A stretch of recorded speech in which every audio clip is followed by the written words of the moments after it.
Power seat में नहीं मेरी जान, उस पे बैठने वाले में होनी चाहिए। और जो सीट पे बैठा है ना, वो सिर्फ पावर नहीं, पूरा पावर हाउस है।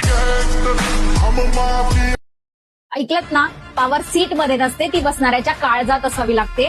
आणि आज त्याच काळजाच्या माणसाने राज्याच्या मुख्यमंत्री पदाची शपथ घेतली आहे। लोक म्हणायचे चित्रपट वेगळा आणि राजकारण वेगळं, पण थलपतींनी दाखवून दिलं की ज्याच्याकडे जिद्द आहे त्याच्यासाठी अख्खं जग हेच मैदान आहे। अडचणी तर अशा आल्या की मोठमोठे लोक पत्त्यासारखे कोसळले असते, पण थलपती तूफान को आने की इजाजत नहीं मांगी जाती, वो बस आता है और सब कुछ बदल देता है। विरोधकांनी रस्ते अडवले तर यांनी नवीन रस्ते बनवले, ज्यांनी हेटांनी केली आज तेच हार घेऊन स्वागताला उभे आहेत। कारण जिद्द जेव्हा रक्तात असते तेव्हा नशिबाला सुद्धा मुजरा करावा लागतो। मित्रांनो, आजचा हा शपथविधी एक गोष्ट ओरडून सांगतोय, माणूस जर एकदा जिद्दीला पेटला ना तर तो सामान्य मातीचा सुद्धा गड उभा करू शकतो। किस्मत की लकीरें सिर्फ हाथ में होती है, लेकिन इतिहास तो वही रचता है जिसके सर पर जीत का भूत सवार हो।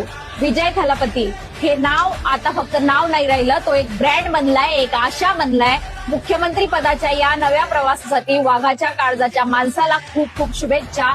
सत्ता आलीये, आता साम्राज्य उभं राहणार, विषय हार्ड।